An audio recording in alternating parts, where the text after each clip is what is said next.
Spider-Man, Spider-Man. Now we know who plays Spider-Man.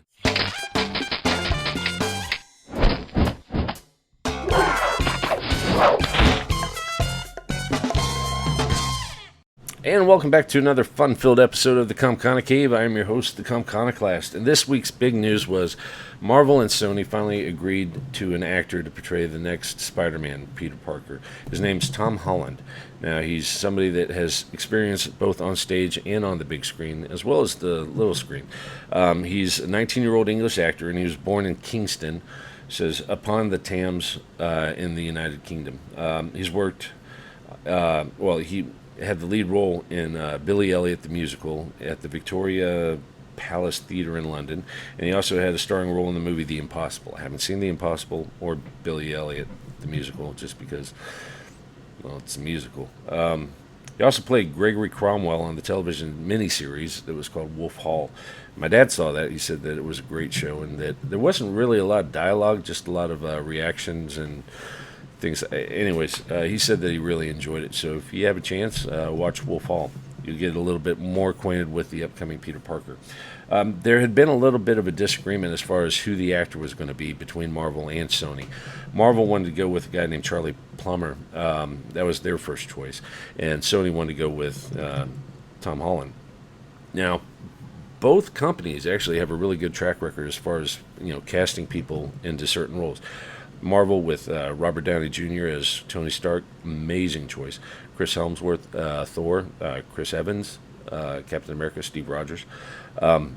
All three of those were absolutely fantastic choices. Now you had Tobey Maguire with the original Spider-Man.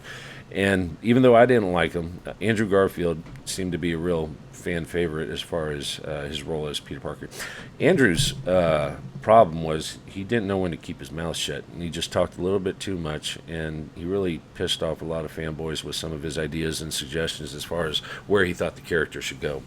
And he also irritated some of the higher-ups at Sony, and I think that had a lot to do with them letting him go. I don't know. Not only is Tom Holland going to be the new Peter Parker, but it was also announced that John Watts is going to be the director, and the film is going to be coming out July 28th of 2017, which isn't going to really be too far along after Captain America Civil War, where he's going to be making his on-screen appearance for the first time. So everything's going to be moving really quick between these two movie companies, Marvel, Sony, Captain America, Spider-Man. Ought to be an interesting summer next year. Not only that, but you also have Batman versus Superman. So there's going to be a lot of superhero movies that, if you like one or the other, or even the other, you're going to have your fill of what you want to watch. This is going to be an exciting time to watch movies. That's it. By the way, if you have a chance, mark it on your calendar.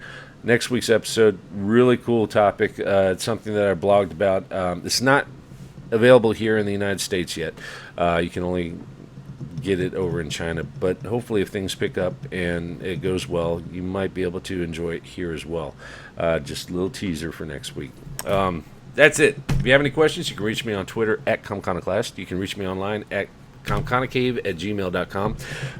You can also leave them in the comments in the section below. And if you haven't seen my blog, it's www.thecomconocave.blogspot.com. And check it out. Tell me what you think. And until next time, take it easy.